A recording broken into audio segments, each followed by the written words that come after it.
네, 세계는 지금 무탄소 에너지 시대로 접어들고 있습니다. 대한민국은 무탄소 에너지 시대에 어떻게 대응하고 있을지 오늘 도움 말씀 주실 분으로 신현돈 인하대 에너지자원공학과 교수님 모셨습니다. 교수님 안녕하셨습니까? 네, 안녕하십니까. 네. 지난달 30일 영국에서 마지막 석탄 화력 발전소가 문을 닫았다고 해요. 네. 영국은 사실은 산업혁명을 이끈 나라 아닙니까?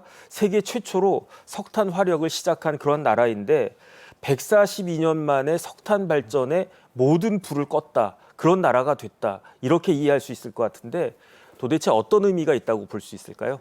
예, 잘 아시는 대로 이제 전기기관이 나오면서 네네. 석탄에 대한 수요가 이제 폭발적으로 증가를 했고, 이거를 이용해서 뭐 전력을 생산하건 아니면 동력을 하는 것들이 있었는데, 영국은 그것 때문에 이제 그 대기 오염과 관련된 것들이 스모그 현상들도 나타나고 해서 네네. 중간에 그런 이제 환경 관련된 법도 이제 강화가 된 상태인데, 이게 뭐 놀랄 일은 아닌 것 같아요. 왜냐하면 일찍 석탄을 이용해서 석탄 발전소를 하면 발전소가 수명이 있기 때문에 네네. 뭐 크게는 뭐 40년에서 뭐 60년 사이에 아, 그 수명이 있으니까 수명을 다한 걸 닫기 때문에 어쩌면 뭐 영국에서는 홍보 효과도 있을 것 같다는 생각도 들고요. 네네. 이미 이제 다른 에너지원들이 더 깨끗한 것도 있고, 그다음에 상대적으로 석탄보다 이제 가스가 그 이산화탄소 방출이 적기 때문에 그런 걸로 전환이 자체적으로 일어난 뜻은 있지만, 그럼에도 불구하고 이제 던지는 메시지는 네네. 일단 이제 최초로 석탄 발전이 이제 폐쇄가 된 나라라는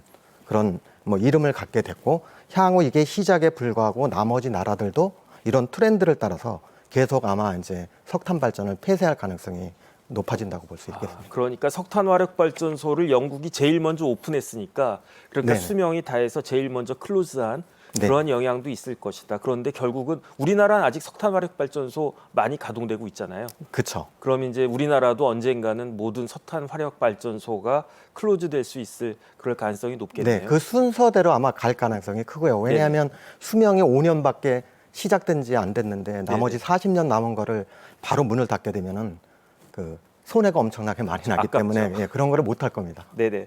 그런데 석탄이 대기 오염에 뭐 나쁘다는 건 알겠는데 네. 도대체 얼마나 나쁘길래 석탄 화력 발전소를 폐쇄시킬 정도인가? 이 부분에 대해서 좀 설명해 주시죠. 네, 일반적으로 이제 에너지를 쓰는 게 화석연료를 많이 쓰고 있는데 네네. 지금 이제 1차 에너지원 중에 화석연료가 쓰이는 게 한 80%가 넘습니다. 전 세계적으로.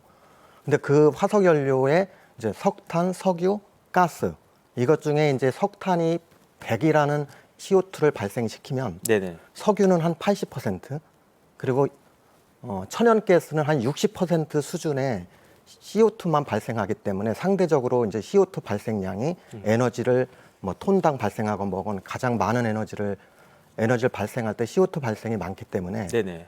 뭐 문제가 되는, 아니면 뭐 더러운 에너지원이다 그렇게 얘기하는 경우가 많은데, 네네. 이산화탄소뿐만이 아니라 이제 고체를 연소를 하기 때문에 네. 미세먼지 문제도 다른 것보다 미세먼지도. 심하고, 네네. 그다음에 고체는 또 재를 남기기 때문에 이런 재들 처리하는 환경 문제도 있습니다. 그러니까 네네. 기후 변화 더하기 환경 문제가 있는 것들의 이제 석탄의 특징이라고 볼 수 있습니다. 네. 그러니까 석탄을 퇴출하려고 하는 거군요. 네네. 그러니까 오히려 주요 선진국에서 더 적극적으로 하고 있는 것 같은데 지난 봄에 G7에서 무탄소 에너지 관련해서 큰 진전이 있었다면서요. 어떤 네네. 내용이었습니까? 일반적으로 이제 G7은 잘 사는 나라니까, 네네. 선진국이니까 이제 기후 변화에 선도적인 역할을 하는 의미 때문에 지금 가장 문제가 되고 있는 석탄 발전을 앞장서서 없애고, 근데 추후에는 이제 석탄 발전을 포함한 그 화력 발전 같은 것들을 많이 아마 줄이려고 네네. 그 의지를 아마 표현해서 이런 것들이 집중적으로 될 가능성이 큰데, 여기서 우리가 눈여겨봐야 될 거는 이 G7에 있는 나라 안에는 이미 선진국이기 때문에 에너지 전환이 일부 일어난 나라들이 많습니다. 네네. 그래서 이제 석탄 발전이 상대적으로 적을 수가 있어요. 네. 그러니까 중국 같은 경우에는 60% 이상이 석탄 발전이거든요. 아직도. 예. 네네. 그다음에 인도는 더합니다. 70%입니다. 70%. 근데 네. 이 두 나라의 특징이 인구가 많다는 특징이 그렇죠. 있습니다. 그래서 그 나라는 국가를 위해서 아마 손쉽게 네. 이 탄소를 줄이는 게 하고 싶어도 못할 가능성이 되게 크니까 이 나라들은 탄소 중립을 뭐 2060년, 네네. 2070년까지 연장해서 이제 계획을 세우는 거랑 네. 맞물려 있습니다. 그런데 이제 주도적으로 G7의 선진국들이 이런 거를 들고 나와야 나머지 개발도상국이나 다른 나라들이 이거를 쫓아서 이 트렌드에 맞춰서 아마 에너지 전환이 차근차근 일어날 거라고 생각이 듭니다. 네. 결국 중국하고 인도가 문제가 되겠다 그런 생각이 듭니다.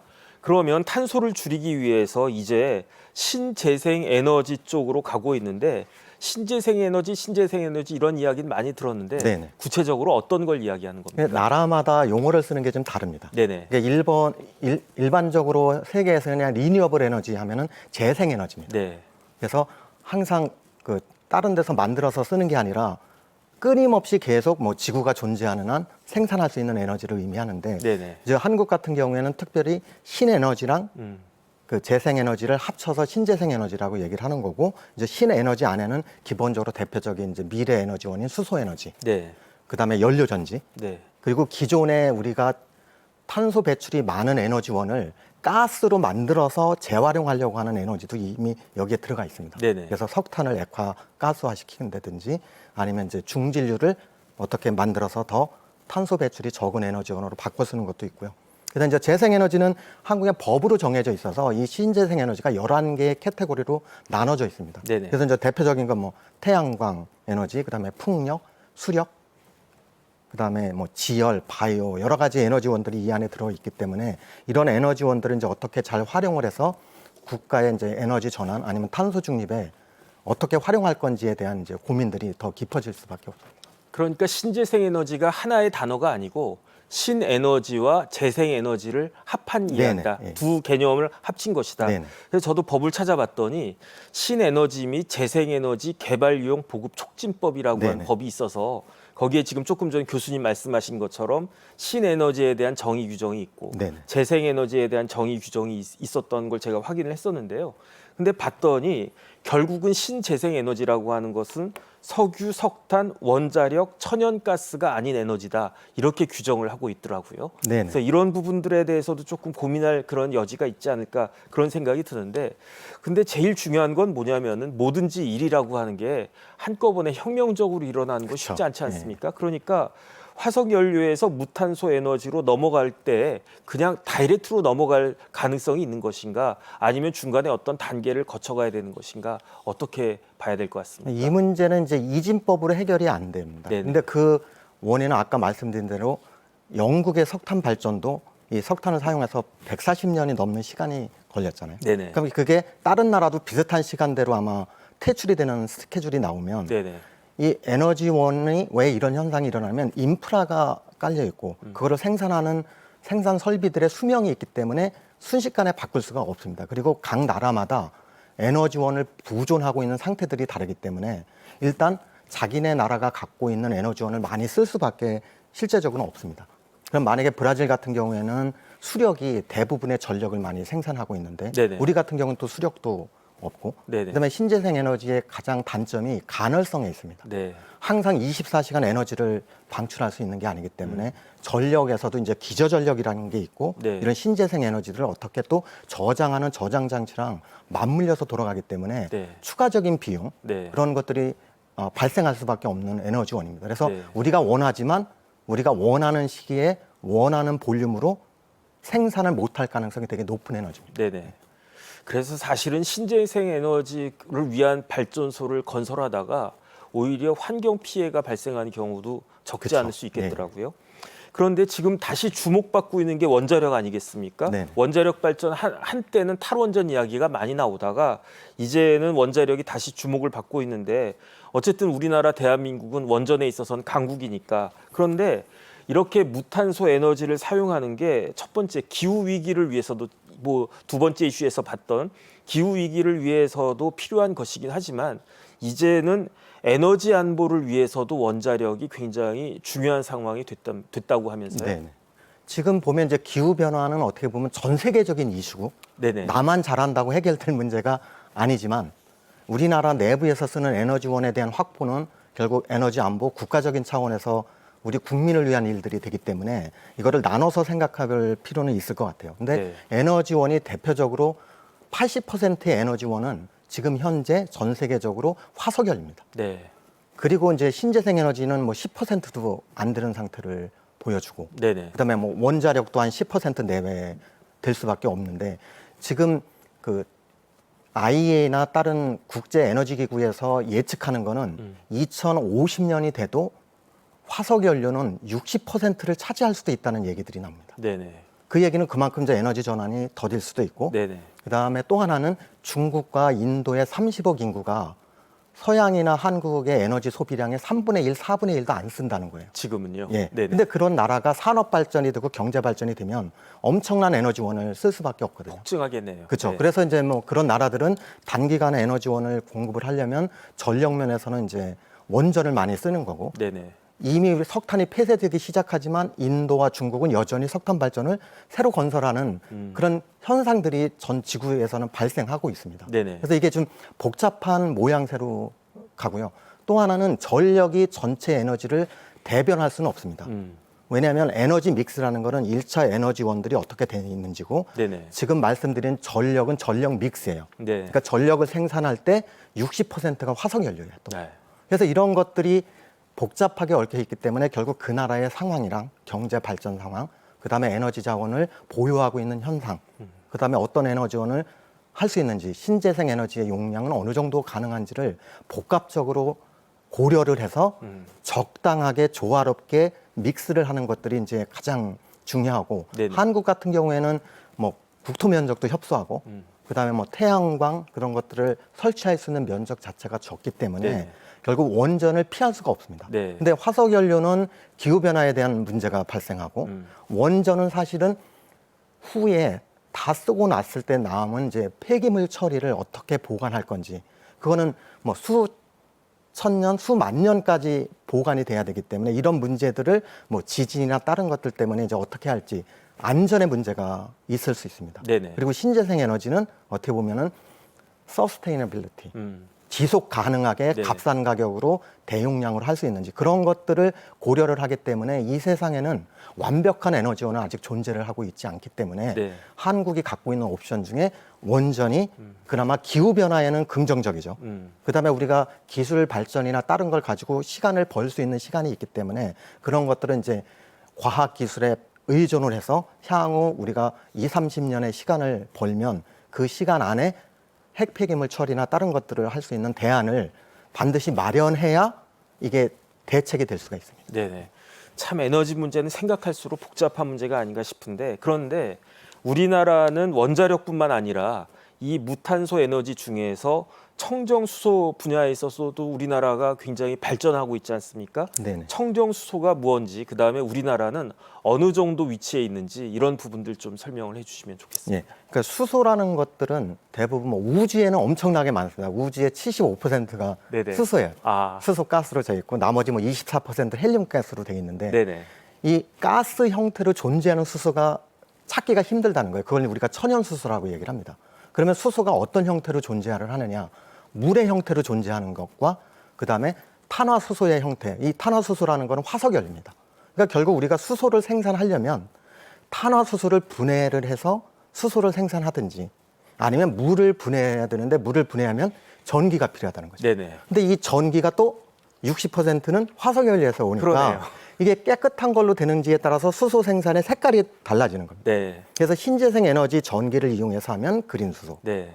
화석연료를 이용해 갖고 하면은 그레이 수소, 회색 수소라는 말이 나오고, 네네. 근데 그때 발생되는 이산화탄소를 포집을 해서 땅 속에 처분을 하면 얘는 또 블루 수소가 됩니다. 블루. 네. 그래서 에너지를 생산할 때 나오는, 수소를 생산할 때 나오는 CO2의 발생량에 따라서 이제 색깔이 결정이 되는데, 그때 이제 청정수소는 아마 4kg의 CO2 발생 이하의 거를 아마 청정수소라고 얘기를 하는 것 같아요. 네네. 그래서 이런 것들은 결국 신재생 에너지와 기타 에너지를 어떻게 섞어서 생산할 건지에 따라서 달라지는데, 그런 것들은 이제 2050년이 가도 수소가 차지할 수 있는 비율은 에너지원 중에 10%밖에 안 돼요, 실제적으로. 아, 네네. 그래서 수소 시대가 미래 시대니까 확장성이 있어서 많은 사람들이 관심을 갖는 거고, 당장 우리의 에너지 믹스를 어떻게 할 수 있는 그런 큰 힘을 발휘할 수는 지금 현재로서는 없습니다. 그러나 네네. 우리가 이제 지향해야 될 그 네. 방향성은 이제 분명하다고 할 수 있습니다. 네네. 그런데 이런 상황에서 우리나라 정부는 어떤 대책을 가지고 있나요? 결국 이제 한국에서 할 수 있는 거는 이제 타 나라의 에너지원을 그대로 카피를 하면 이제 낭패를 볼 가능성이 큽니다. 왜냐하면 한국은 93%의 에너지원을 해외에서 수입하는 수입 국가예요. 네네. 그다음에 국토가 협소하기 때문에 신재생도 없고, 그러니까 유일하게 오래전부터 기술 개발이 된 이제 원전을 가지고 활용하는 게 많기 때문에 전력 생산하는 비율도 한 3분의 1씩 될 겁니다. 석탄, 그다음에 가스, 그리고 원전. 네네. 근데 특이한 거는 석유는 발전원으로는 잘 안 쓰여요. 석유가 발전소에서 쓰이는 건 별로 못 봤죠. 네네. 그러니까 석유는 다 자동차의 연료로 쓰이기 때문에 네네. 이게 연료 전지나 다른 걸 위해서 그 전기 자동차가 나오면 이제 그 석유의 소비량은 많이 줄어들 가능성이 크죠. 네. 그래서 이런 복합적인 거기 때문에 결국 우리가 원전을 당분간 활용하는 거는 피할 수 없는 옵션인 것 같고요. 네. 그다음에 국제적인 뭐 협력을 통해서 이런 거를 인정을 받아야 되는데 네. 이제 EU나 그런 국가에서도 원전을 이런 신재생 에너지 축으로 저탄소로 취급을 안 했었습니다. 근데 이제 조건이 달리면서 얘를 저탄소로 해주는데 그 조건이 뭐냐면 아까 말씀드린 그 발생되는 고준위 처분장을 언제 어느 일정 기간 안에 확보를 해야 이거를 인정을 받을 수 있는 걸로 바뀌었기 때문에 네네. 반드시 그 문제를 해결해야만 우리가 이게 저탄소 에너지 중에 원전을 적극적으로 활용할 수 있는 기회가 생긴다고 볼 수 있습니다. 네. 그런데 최근에 CFE라고 하는 것이 주목을 받고 있다고 네네. 하지 않습니까? 이게 뭔가에서 봤더니 카본 프리 에너지라는 뜻이잖아요. 네네. 그러니까 결국은 이제 무탄소라는 이야기인데 이 그 CFE 관련해 가지고 지난 10월 1일에 뭐 국제 기구까지 설립이 되는 네네. 모양인데, 근데 제가 깜짝 놀란 게 이 CFE가 우리나라 대한민국 정부가 제안을 했는데 이것을 유엔에서 이제 그 받아들였다라고 하는, 유엔에서 채택했다라고 하는데 이 CFE에 대해서 교수님 좀 자세하게 설명해 주시죠.